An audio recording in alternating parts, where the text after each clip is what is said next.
எதன் கண்ணே நிலையாகி இருந்திடும் உலகமெல்லாம் எதனெல்லாம் எதனின்று அனைத்துலகும் எழுமோ பற்றிவையாகும் எதன் போனுட்டான்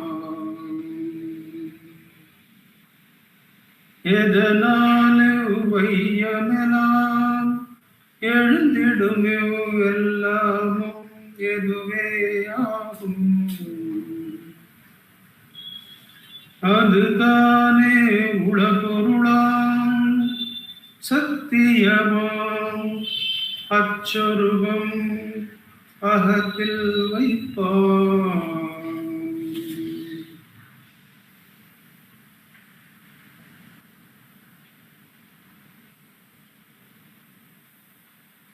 நனவு கனவு துயில் நாடுவார் கப்பால் நனவு துயிர் துரியம் நாமம் தெனும துரியமதே உலகார் தோன்று மூன்றின்றார் துரிய ஆதீதம் துணி.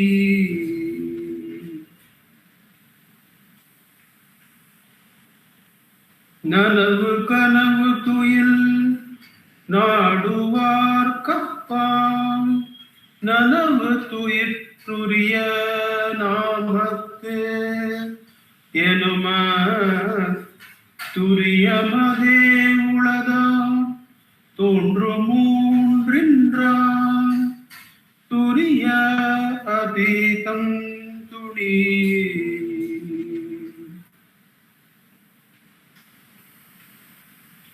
Namo Ramana. With Bhagavan's immense grace, we are meditating on verse number 32 of Ulladu Narpadu Anubandham. This is the last but one, the penultimate verse in the Anubhava shlokas of the Anubandham. And the same state that was mentioned in 31 is approached from a different angle with the Namam Turiyam, the fourth state, and Turiya Pitam, that which is beyond the fourth state. So these two, the Turiyam and Turiya Pitam, are concepts as well as states.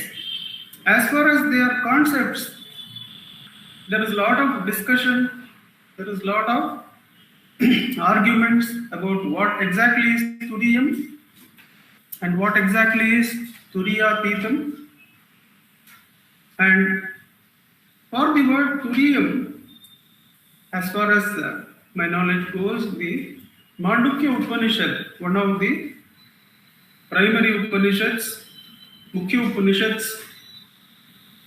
covers that term, the Turiya, and it is usually said that Mandukya should be read with Mandukya Karika. Now, there is an interesting situation that arose when I started staying in Tiruvannamalai primarily in the years, I think, around 2005. There was a group of seekers, group of serious sadhakas who were staying in Tiruvannamalai and who were meditating on the Mandukya Upanishad. And as it is one of the primary Upanishads, lot of Shraddha was there in their approach.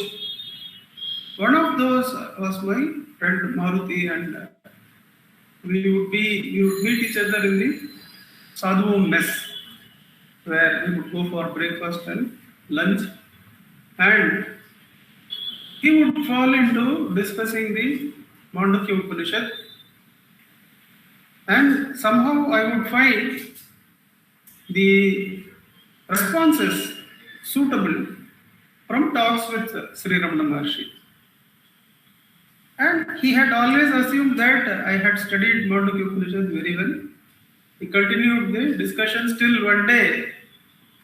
It was obvious that I had not learned Mandukya directly. In our discussion, some slip-up obviously must have been there. And he asked, "You have really not gone into Mandukya Upanishad?" I said, "No, I have not gone into Mandukya Upanishad at all. It's only from talks with Ramana Maharshi that I am responding to you all these days." Then he and I simultaneously realized. Of course, later he gave me a short book by a foreign author on the essence of Mandukya and the Karika. And I could go through that. But we realized on that day that Bhagavan's talks with Sri Ramana Maharshi is the practice of Mandukya Upanishad, is the literal application of Mandukya Upanishad to our raw day-to-day living. the practical, what Vyavahara we find, in the very Vyavahara, how to bring in the essence of Mandukya, that is the life of Bhagavan as reflected in the talks. As far as the talks recorded by Sri Munagal Venkatramaya is concerned. So that is the interesting anecdote I had from experience to narrate regarding Mandukya Upanishad and Turiya. We go into the verse itself. Nanavu Kanavu Tuyil Naduvarku Appal. So the first verse, the first line is referring to those who are on the way, who are seeking grace, who are seeking the self, on their way to the truth. These we are those who are in that group. We suffer from being caught up in this cycle of seeking in the three states of waking, dream and deep sleep. Again, waking, dream and deep sleep. Now, there is a huge advantage of looking at life as being trapped in waking, dream and deep sleep. Because the whole of life is now summed up, though not as concisely as in a moment, as we saw in the Yugapat Srishti of Bhagavan. It is concise. The whole of life is now brought into one day or one cycle of 24 hours in a human being. The waking, dream and deep sleep. Within that, the billions of years that scientists say that the cosmos is existing, and the billions and billions and billions and billions of years that our Hindu Shastras say that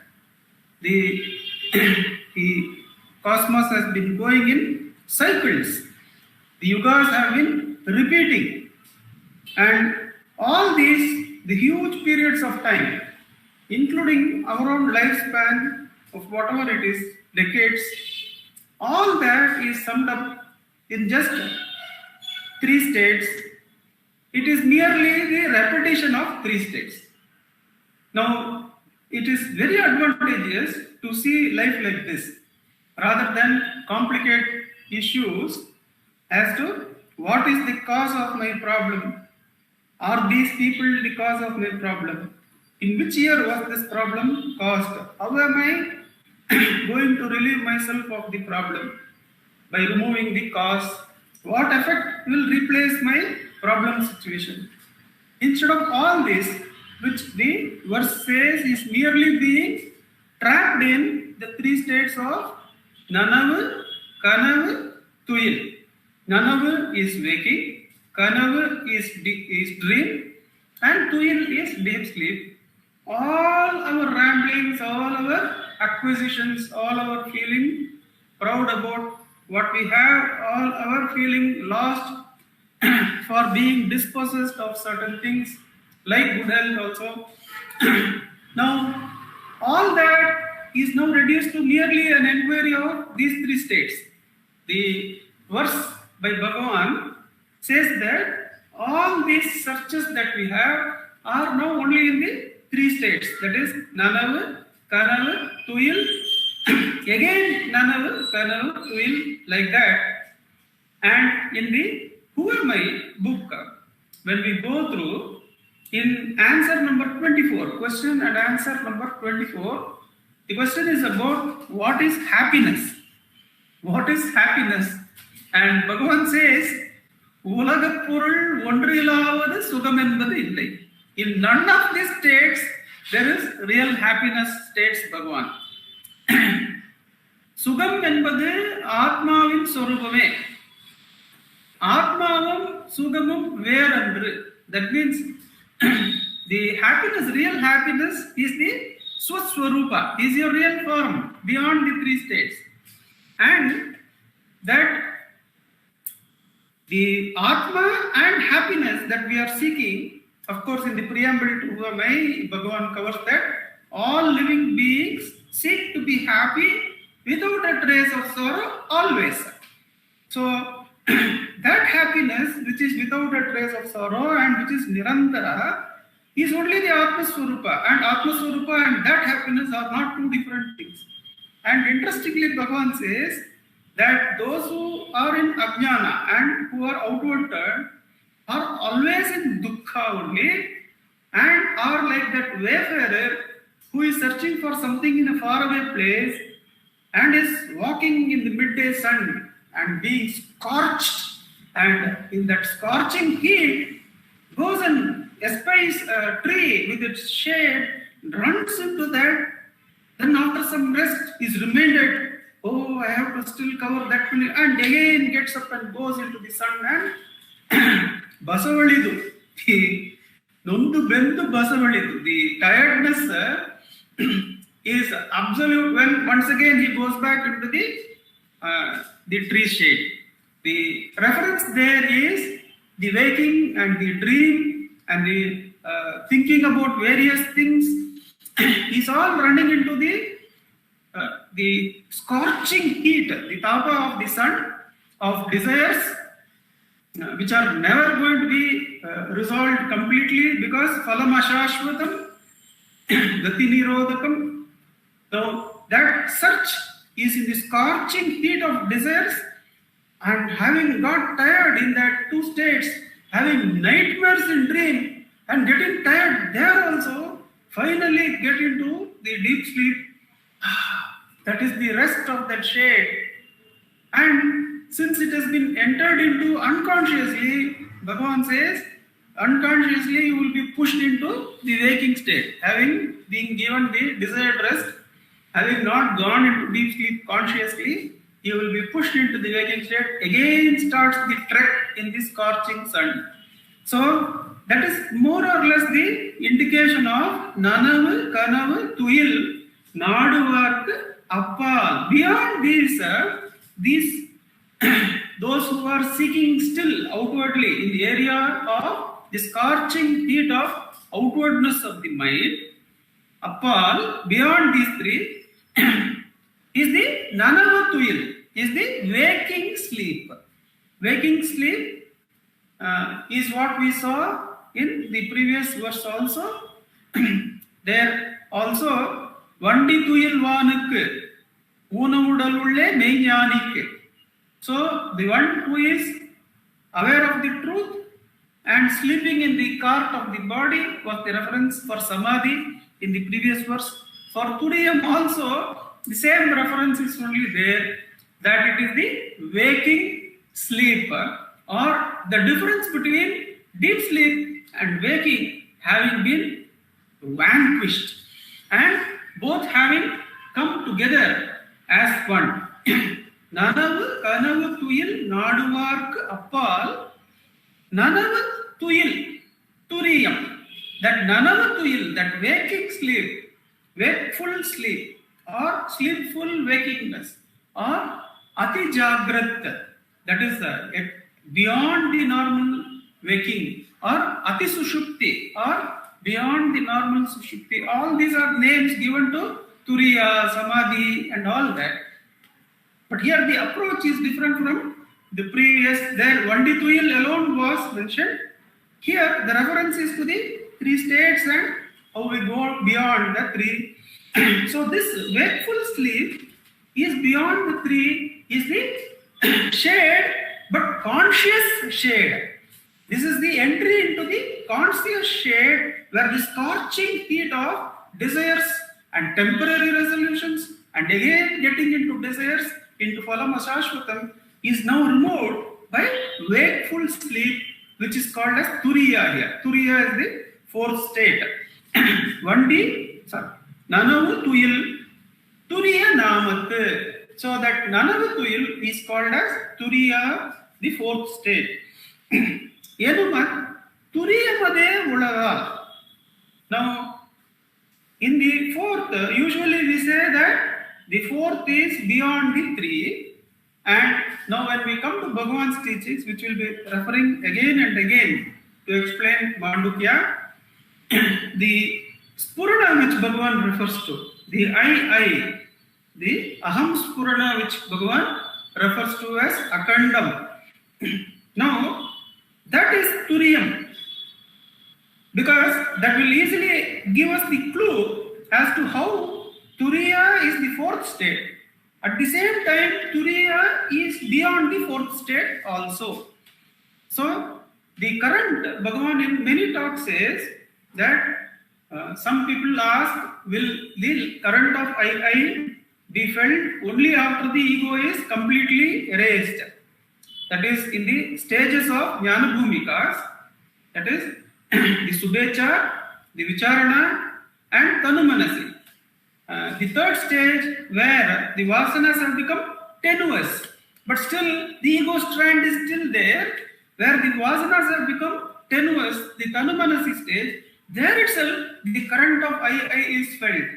Though Sattva Apatti has not yet happened, the fourth stage of identification shift to the current itself being my identity is not yet happened. The tables are not yet turned, but in the Tanumanasi, the Vasanas have become so weak that we can start feeling the current. Now there, the Turiya, the Spurana, is understood to be the Adhara for the three states and beyond the three states. How it is Adhara for three states? When you experience it only in the waking in sadhana, how it can be called as Adhara for three states? It's not so difficult to understand. When we take up self-inquiry, Bhagavan says, sit down and don't go with the senses. If the ear is giving some sounds, if the eyes are, then remove the attention from that by asking who is seeing, who is hearing, who is seated. Then as thoughts arise, do not follow the thoughts. So the first stage is you are seated. You are not trying to find out the truth through the senses. The senses are understood to be limited, and this is not the way in which the self can be perceived or reached. Therefore, the senses are still. That is the waking state, being still. Then, like the dream state, the namas and rupas, they start coming up as thought forms inside. Sometimes emotions come. There is a strong emotion that comes. All that are thought forms, but that is inside us. So, that inside formations, let us for the moment call them as dream. And Bhagavan asks, free yourself of that dream by asking for whom is this emotion, for whom is this thought, and hold and still the eye. The stillness of the eye is Sushupti. The stillness of the eye is Sushupti. Has consciousness gone there when we for a moment at least still the eye? Has consciousness gone there? No. We have retained the consciousness while doing self-inquiry. So, the sensory perceptions of the waking state are crossed, though with effort. The thought, emotions and other forms of dreams that arises, the inner states they are crossed by asking for whom are these. And the I is stilled by putting attention on it. Who am I? That stilling of the I is Sushupti being reached consciously. So we had seen earlier that while running after the objects of the sensory world, or by running after the thought forms of finding cause and effect, alleviating causes, reaching new effects and all that, we drop as definitely being scorched, and we start directly stilling the I by observing with Shraddha the divine Upadesha of Bhagavan, that the stillness of the I is the Paripurna Ananda of Ishvara. The Ishvara's Ananda is directly perceived by stilling the ego, by stilling the I. By observing that, we have brought Sushupti here to the waking state, and we have retained the consciousness of the waking and the stillness of the ego of the sleep. Therefore, the Jagrat Sushupti is brought here, albeit with effort. Although it is with effort. So, the Nanavatuil is actually experienced by those who are practicing Atma Vicharam, though it is with effort. The Namat Turiyam. So, that which is in the stilling of the I is the support of the sensory perceptions, the support of the dreamlike perceptions within, and the support of the stilling. There, Bhagavan's teaching of the once the vasanas are erased, ahami nasha baji, ahamaham taya, spurati hrit swayam, paramapurna sat, Bhagavan says. That is, the moment the vasanas, the tanumanasi stage is also crossed. The vasanas that are preventing one from identifying with the spurana are erased. Then sattva apati comes, that I am ever existent. I am not the doer. That non-doership or conscious deep sleep, the Jagrat Sushupti of complete non-doership, complete surrender of doership to Ishvara happens in Sattva Apatti. That is where self-realization or the Jivan Mukti happens, says Bhagavan. Of course, Bhagavan goes ahead and mentions the other three Jnana Bhumikas of Asamshakti, Padartha Bhavani and Turyaga. So he goes ahead and says about those states. But let us come back to the verse here, that in sadhana itself we understand that the spurana is the adhara. So that is turiya. But the third and fourth lines of the verse, turiya ade uladal, says Bhagavan. That means the fourth state is the only reality. These three states form the cycle, the scorching cycle in which we have been going round and round and round. As Sri Krishna says in the Bhagavad Gita, I am the Ishvara who is making them go round and round, all the jivas in the cycle of their prarabdha karma, of their karma. And surrender to me is the way in which Bhagavad Gita Sara is ended by Bhagavan. Now, that cycle of waking, dream, deep sleep, which we are unable to break. Why we are unable to break that? There is a small incident in Bhagavan's hall, the old meditation hall. Those were days, must have been the winter, where the brazier, what they call as kumuti adupu, where some coal is put, and you can imagine how many days of that would have been there in Tiruvannamalai. Bhagavan himself says Tiruvannamalai is a tapo bhumi, hotter, hottest. But for the smoke to go, they had a chimney, I suppose, that took the smoke out. And unfortunately, one day, a small bird, must have been a sparrow or something like that, went from underneath the chimney and got trapped into the chimney. That it was trying to go out of the chimney from the top. And obviously, in the top, there was only room enough for the smoke to go, not for enough room for a bird to pry its way out. So it was not there. And it used to come down by being tired of trying to go, then it will go up, then again it will fall, having become tired.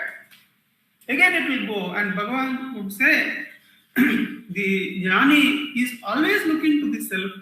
Therefore, any event can be pointed out by him as indicative of the self.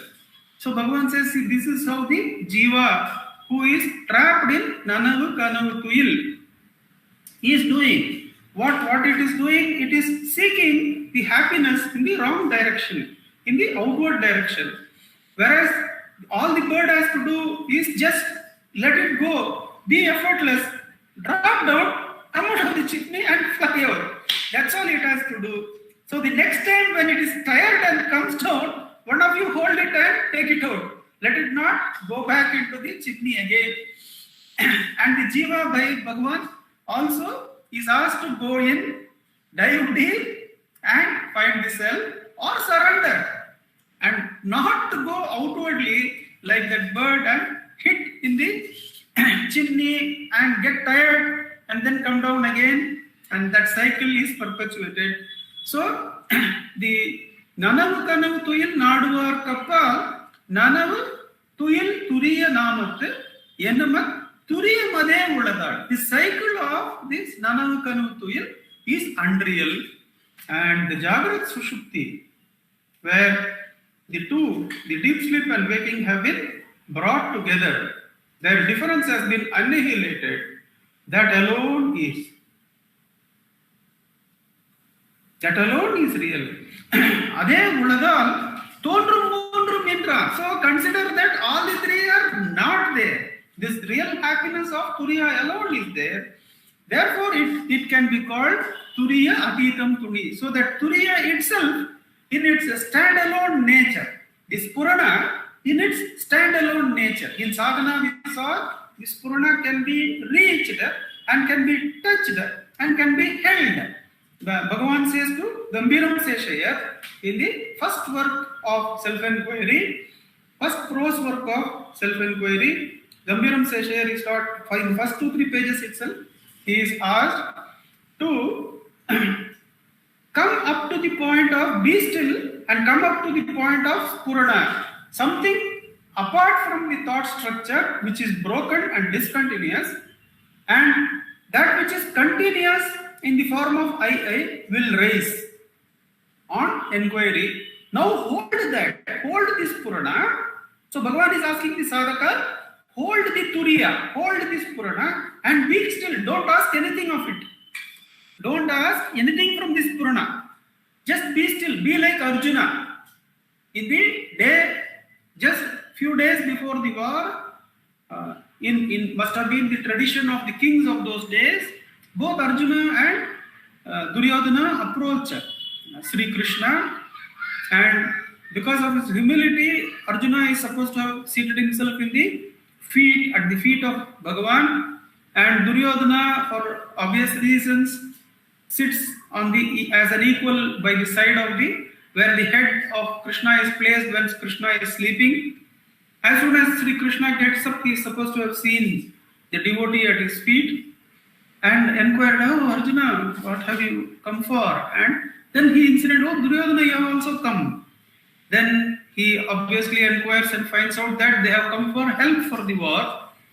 And he says that, see, on the one side, all that I possess is there.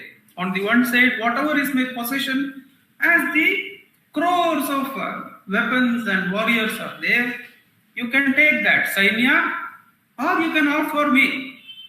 And I also come with the condition that I am not going to pick up any weapons. I am just going to be as I am. Now you choose. I give first choice to this person, Arjuna, because he was there visible to be. Then Arjuna chooses, you come. Sri Krishna, you come, that is enough. I don't want all your Sainya. And Duryodhana, at least in the portrayal in the events that I have seen in the Mahabharata in the 70s, would be secretly laughing, and he'll be saying, now what to do? He has been given first choice and you have been selected. Now I am given the second option of going for these crores of armies. Oh, what to do? I humbly accept. There is no humility there. His acceptance shows that he has gone for the numbers, and Arjuna has gone for the self, the Paramatma. And that is what Bhagavan says here. Don't go after the waking dream and deep sleep, but go after the Turiya. Because that Turiya alone is real happiness. Since it is alone the real happiness, all the other three which come and go are unreal. Therefore, the Turiya itself, the Spurana itself in its standalone nature is Turiyatita. That itself is Turiyatita. The Turiyam and Turiyatita are not two different things for the Upanishadic followers to fight. It is not there, says Bhagavan. So the verse summary, which is a wonderful verse encapsulating the whole of Mandukya. We will try and see a few pointers from Mandukya Upanishad, but the verse itself is complete. So we don't need to go into the terminologies of the Upanishad. The verse itself is a complete statement and helpful in our sadhana, that we don't need to go for another thing as Atitam. Turiya itself is Atita. Nanavu Kanavu Tuyil Naduvar Kappal Nanavu Tuyil Turiyamat Nam Turiya Namattu Enumat Turiyamade Uladal Tondrum Mundrum Yendra Turiya Aditam Tudi. So the summary is that beyond those, the ignorant ones who seek for solutions and for happiness in the cycle of the waking dream and deep sleep, lies the state of the waking sleep, Jagrat Sushupti of Turiya.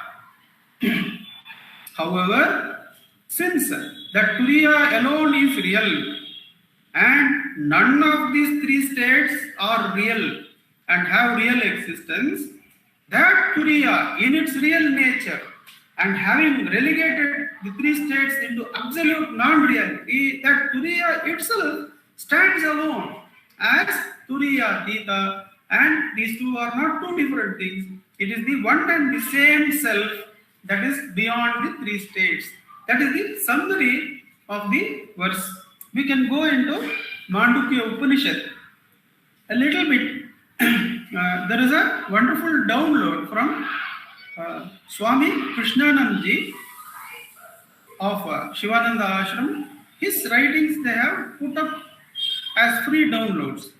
Now, regarding Mandukya Upanishad, there is no doubt that he has given a string of speeches which have been condensed into the book form, and they cover the essence of the teaching from the Karika, and the Gaudapada Karika of Karika is supposed to be the gloss, not a commentary, and Gaudapada is the Guru of Adi Shankara. The Guru of Adi Shankara being Govindapada, and Govindapada's Guru is Gaudapada, and the Gaudapada Karika is supposed to be a must read along with the brief but profound work of Mandukya. Now, a little bit of look into Mandukya is also useful because it connects the Dhyana Sthiti with the Atma Vichara Sthiti. We have earlier seen, while discussing the Ulladu Narpadu, the story of Janaka Maharishi. So I am not going to go into that, where he seeks what is the reality, the poor Janaka of the dream or the rich Janaka of the waking, and he gets his answer from the Ashtavakra Muni, that who is it that was present in all the three states? Who is the constant in all the three states? Then Janaka says, I, the foolish fellow who experienced all the three, I am the one. But you are not the foolish fellow. If you understand that you are the constant and hold that self, then you are not the Jiva who is trapped in the three states as three different persons. The waking state as a different person, dream as a different person, and sleep as a different person. You are not three different persons, but you are that self which has consumed everything, which has consumed the experienced. The experiencer has consumed the experience and remains all alone as Turiya Tita, the self. That is the story we had gone into, the legend of Janaka Maharaja that we had gone into earlier. Now, coming to the Upanishad itself, the Upanishad begins with Omkara. That's why it's a combination of, or without losing bhakti, without living out the bhakti marga of obeisance to the Lord, the Ishvara Swarupa is given the name Omkara. And in discussing the Omkara is everything, whatever that was there in the past, whatever that is going to be there in the future, and whatever is present now, all this is nothing but Omkara. Says that verse. All this is Omkara only. Now, the discussion is that the Nama, the Om, is not only a name, but it also indicates the spirit that pervades. So, that is where the japa turns into dhyana. The traditional approach of Mandukya starts with the Nama, but it does not mention the Nama as a symbol alone. The Nama also stands for the spirit that pervades. Nandakumar is a symbol. At the same time, as taken as a jiva, Nandakumar is the pindam meviya nadam. The whole body of flesh, bones, nerves, the neural electricity, all that is pervaded by a spirit, which we give a name for convenience sake. That name is not merely a name. It also stands for the actuality of the spirit pervading the whole form. That is the same way in which Omkara is to be seen. Omkara is not merely a nama to be held with the tongue in japa, but dhyana. It has to be made as a thought vibration, as a spiritual form, which becomes our own name, and the spirit that pervades the body. Pindam meviya nadane, brahmandam meviya nadanai, says Shri Ramana Sadguru, where once we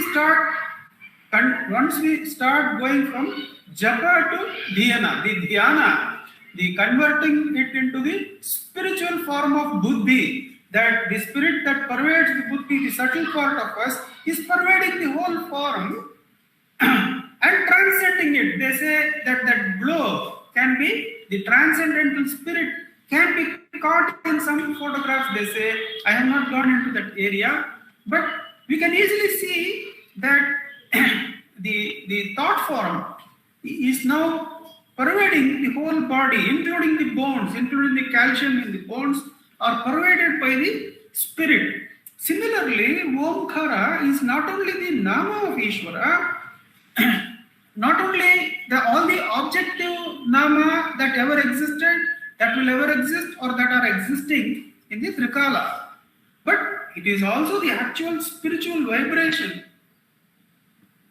that pervades everything.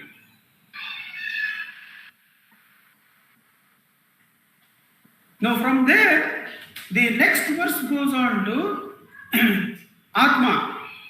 Just like Omkara, the Atma is everything, Sarvam. And as everything, it is Brahman. Atma as everything is Brahman, says. And Bhagavan in talks gives the statement that the I is an even earlier name to Ishvara than Omkara. The I precedes in its importance as a Nama of Ishvara, it precedes even Omkara. Even Omkara, when Bhagavan says, the Omkara's importance is obviously taken into account. And elsewhere Bhagavan says, Gayatri mantra is mantra mate. When somebody asks, is Gayatri japa enough for me coming to mukti? Bhagavan says, what enough?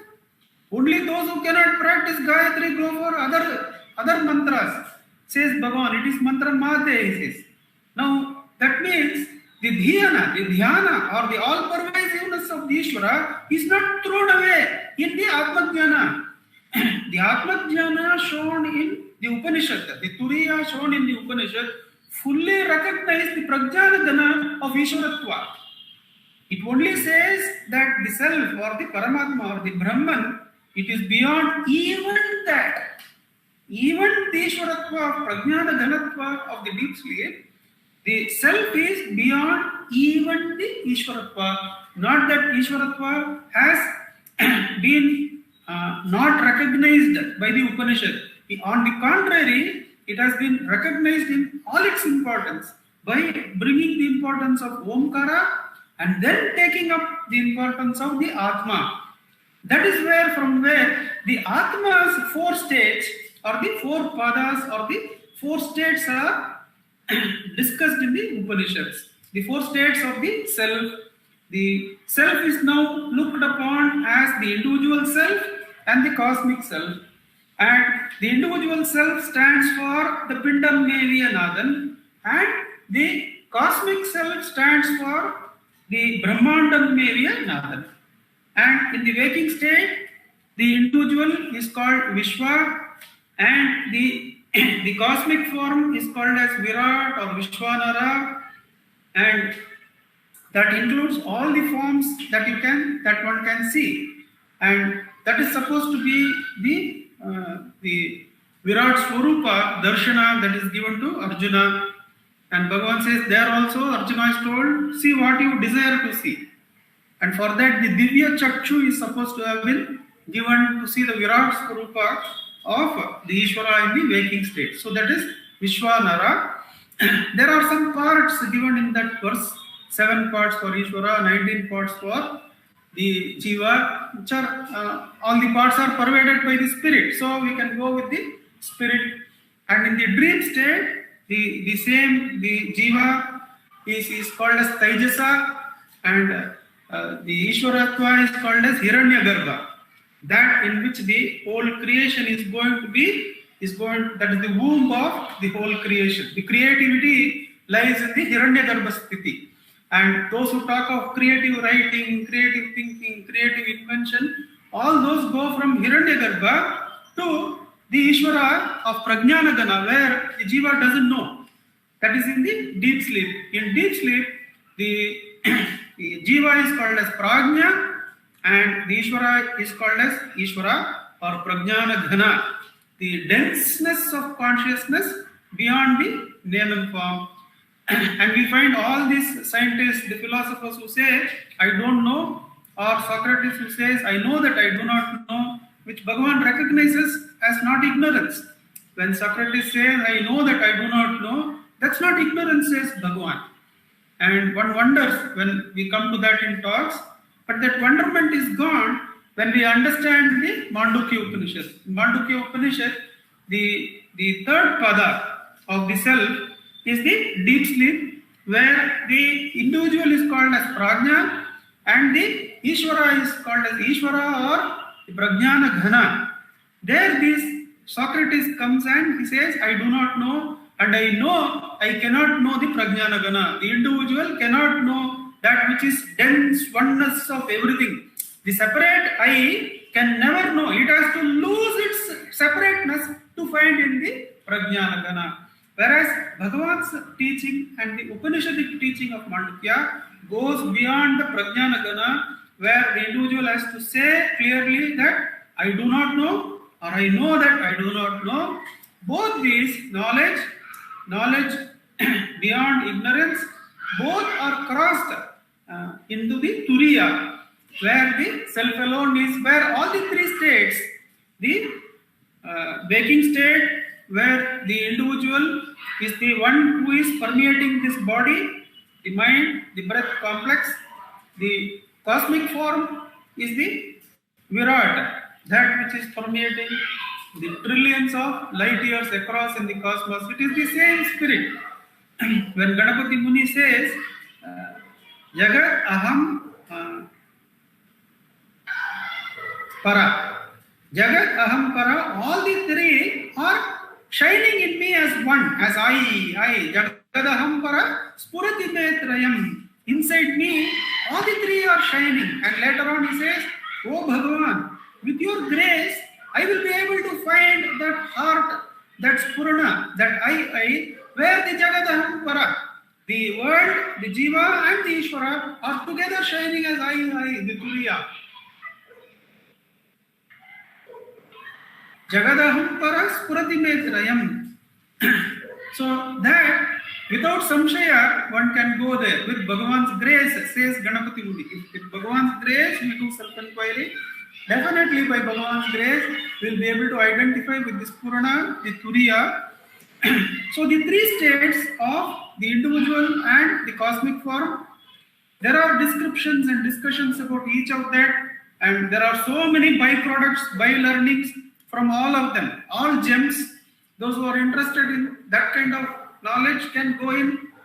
And today Venkateshji has put Chidanand Maharaj's photo, where the book reading with a sensitivity to inward experience can be Savikalpa Samadhi, says Chidanand Maharaj. And same is stated by Chadwick, Major Chadwick, when he comes to suggesting the talks with Sri Ramana Maharshi, says that reading, the mere reading of it turns one's mind inward. We are going to come to the caveat after verse number 33, 34, 35, 36, 37 are all going to be caveat to book reading. But let us not throw them all totally away. We should not throw the baby with the bathwater. There is something in that, and the dangers of book reading we are going to see thoroughly with Bhagavan's grace. But for the moment, we can for a moment dwell on the greatness of the scripture. How beautifully in a mere 12 verses, the Mandukya Upanishad has crossed all the three limitations of experience. And in what way? You don't need to go and see what is happening in astrophysics. You don't need to go and see what is happening in quantum physics. All you have to see is who is this observer, who is the one who is seeing the waking state, who is the one who is contemplating, who has brought the dream here. The scientist himself says, the Stephen Hawking himself says, we are trying to find out the mind of God. What is the mind of God? That is what the scientists are trying to explore. And Carl Sagan says that has to have a lot of humility. Without humility and humbleness, the ego can never come anywhere near the truth of all these things. So when they start digging sincerely, God reveals the self, the Turiya, reveals the Ishwaratva, and makes them come to the point of, I do not know. But Bhagavan says, go beyond that consciously. Who is the one who faces the blank? Many are the sadhakas who come to Bhagavan and say that they have come to the Turiya state, but at that point they are afraid. Chadwick himself, we have seen that a couple of times, he expresses a fear that when he comes to the body awareness being crossed, he says, I am experiencing fear. And Bhagavan says, that is because you still have abhyasa to make. Your attachment to the form still not gone. Therefore, that which is unconditioned, when you come, you are afraid. You practice. And this influx of the unconditioned cannot be all together. That also we see in one incident where a lady comes and she has come with a train booking. The ticket is there, and evening she has to go back, and she is standing by the meditation hall and she is telling continuously to Bhagavan, Bhagavan, you must give me a realization. I have come and my train is booked. you please give me realization. She says, and Bhagavan just keeps quiet, and at some point he looks at her so strongly that she is overcome by fear. That she starts trembling and says, no Bhagavan, no, not now. Therefore, Bhagavan asks us to go by ourselves consciously. When we consciously let go of our attachment and consciously go to the Supreme, the Turiya is gently and naturally and with eligibility reached. And the Turiya itself frees us into the knowledge of Turiya Atita. It is not difficult to perceive that when we do Atmavicharam, when we come to the current, this Purana, that is the Adhara, we have to hold on to it, as Bhagavan says to Gambiram Seshaya, hold to that current. And like fire lit on camphor, that Purana will quieten. When this Purana quietens, then it is no more our adhara. This ayujya is there. That the jiva, the identification with body is completely burnt. This purana also doesn't feel any need to shine. I alone am, the self alone is, there is nothing else to do. Krityam asti kim, swasthitim yataha. What is there for such a one to do? Tannayandri anniyam undrum mariya. Our nilamai innathendrunda level. That is the state of Turiyatita. The Adbhuta Sthiti of Aham, without even the shining of Spurana as support. The Sayajya Sthiti of self alone is where Bhagavan takes us in Atmajya. With Bhagavan's immense grace, let us sit in practice for 10 minutes.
Namo Ramana.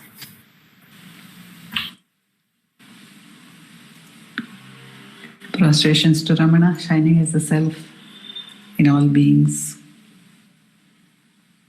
Very beautiful assurance has been given to us in this verse that we need not worry ourselves anymore. We need not run into the heat anymore. And we can be like the Vandi Tuyelvan.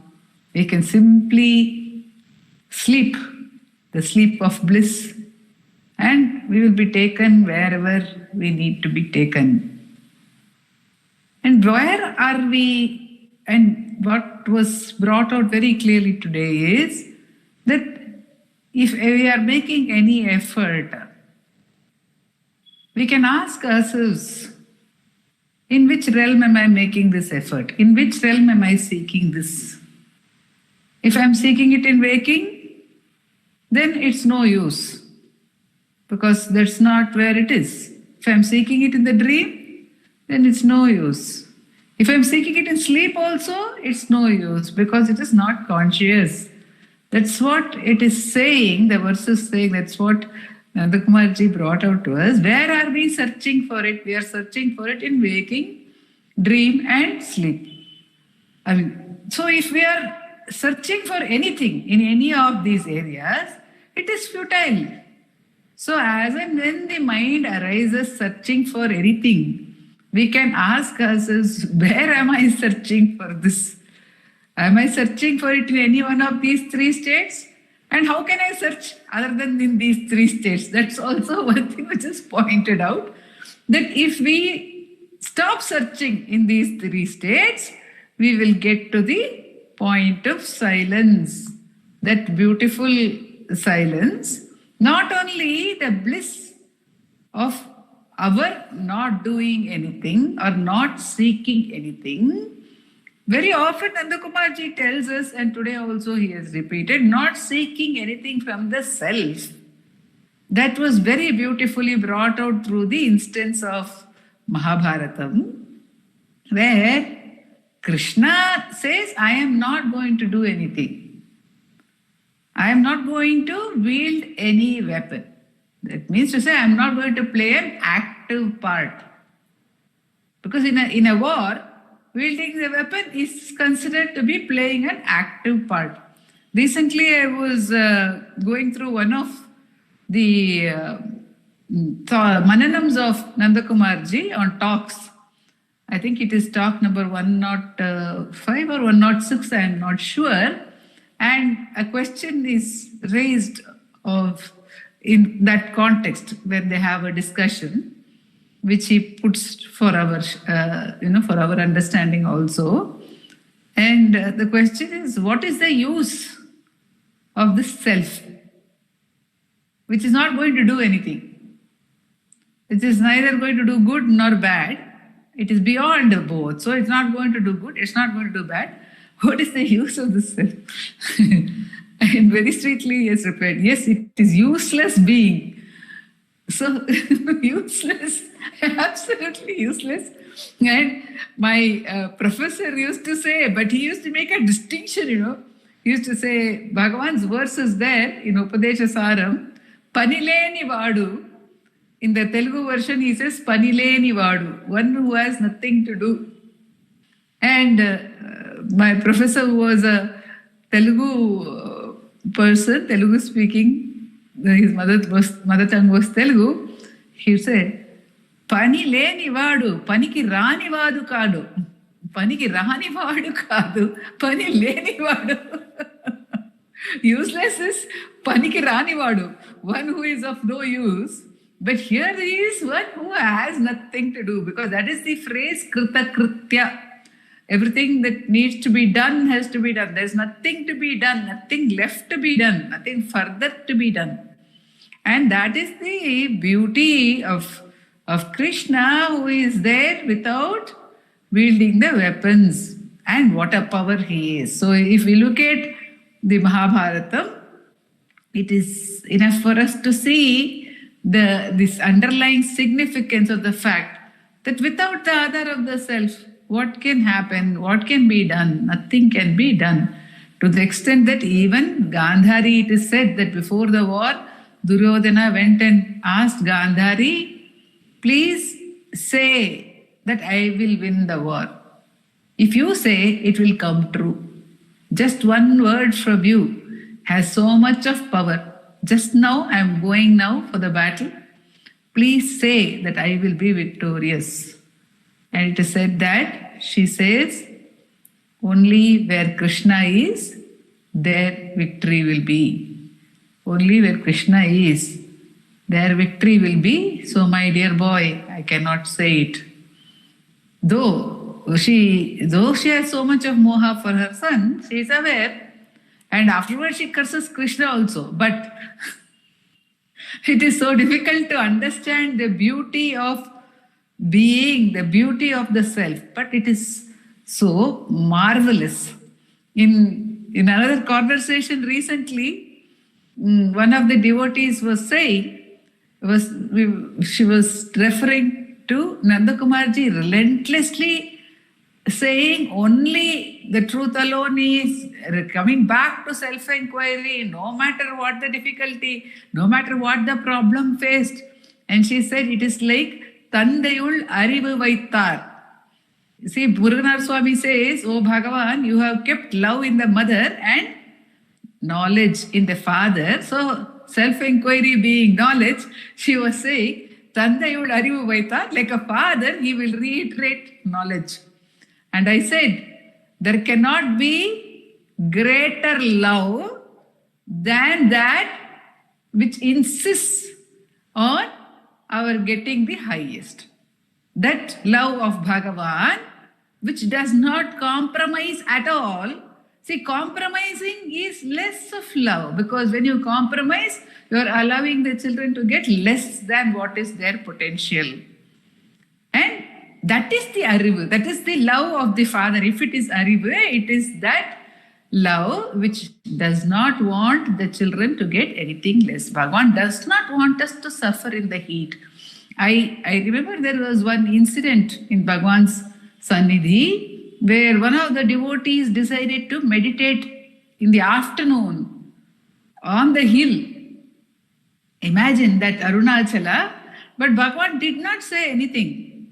Then after 1 or 2 days, the devotee came back to the hall and he was seeing a squirrel scurrying here and there very restlessly. And he said, I think that squirrel is thirsty.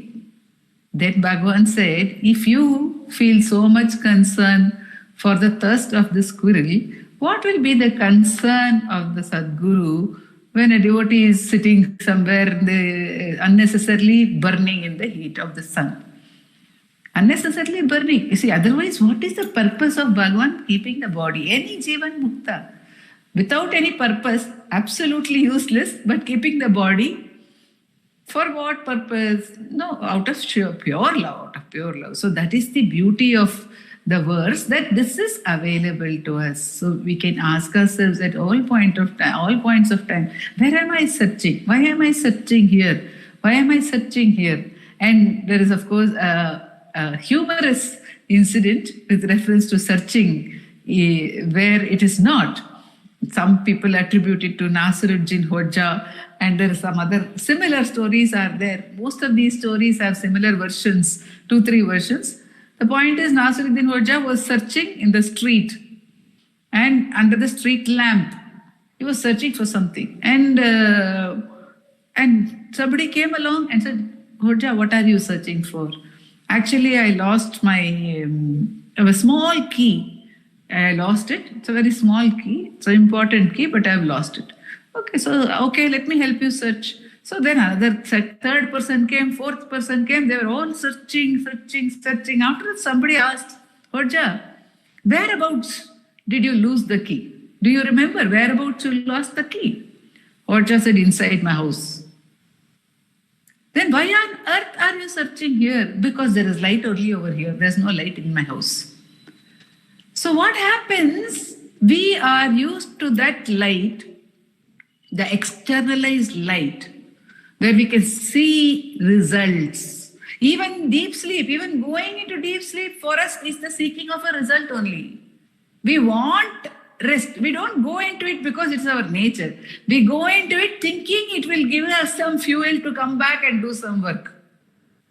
So there also we have some purpose. There also we are just again and again. We go into the shade in order to get energy to come into the sun, not to enjoy the shade. So this is how our pathetic our condition is. And out of great love, Bhagavan is saying, don't do this because that is available all the time. And that is the great compassion of Bhagavan. And that compassion has allowed us to do the Mananam also on this verse. And of course, one point which I remembered when Nandakumarji was saying that I is the first name of God mentioned by Bhagavan as the first name of God. And recently I've been hearing, once or twice I heard Nochur Venkatramanji. He says I is not only an English name. I is the name of God in Tamil. Munnai ittati muppurattile. He'll say I ittati. I ayyane. So that I is actually the first name of God, even in Tamil. The English have taken this from Tamil, he says. That's just an aside for us to understand the beauty of, actually the languages have their own beauty leading us back. But of course, again, Bhagavan says, and Nandakumarji has pointed out to us that also once before, the language in which we say I or Nan or Nanu does not matter, because it's the bhava, it's that feeling. It takes us, when we say it, it takes us to that feeling, that the import of it. In fact, Bhagavan says he does, in his death experience, he did not say the sound, he did not repeat the word, but he tracked it without repeating the word. And that is what Bhagavan is asking us to do in all the three states, so that we will get to that state where obviously it cannot be a state which is an adhara of three alone, because when three are not there, how can it be called adhara of three? It can be called adhara of three only so long as the three are there. When the three have disappeared, it cannot remain as the adhara of three, but it has to remain as the atita. That is what, in many areas we tend to think, like we think being in the now is not being in the past or the future. But it's not like that. It's beyond time. That's why this atita concept is given to us. It is not something which is relative to anything. It is stand-alone. It is, even to say alone cannot be there, but we use words. So, but it is, that's why it is said it is transcendent. And very often paradoxical terms are used so that we understand the limitation of words. This is all done by the great ones. And what else can we say? But that by Bhagavan's grace, let us remember more and more, because that is all sadhana is about. It's about remembering. Let us remember more and more. Let us remember in waking. Let us remember in dream. And automatically Bhagavan will carry the memory through the deep sleep. Om Namo Bhagavate Sri Ramanaya.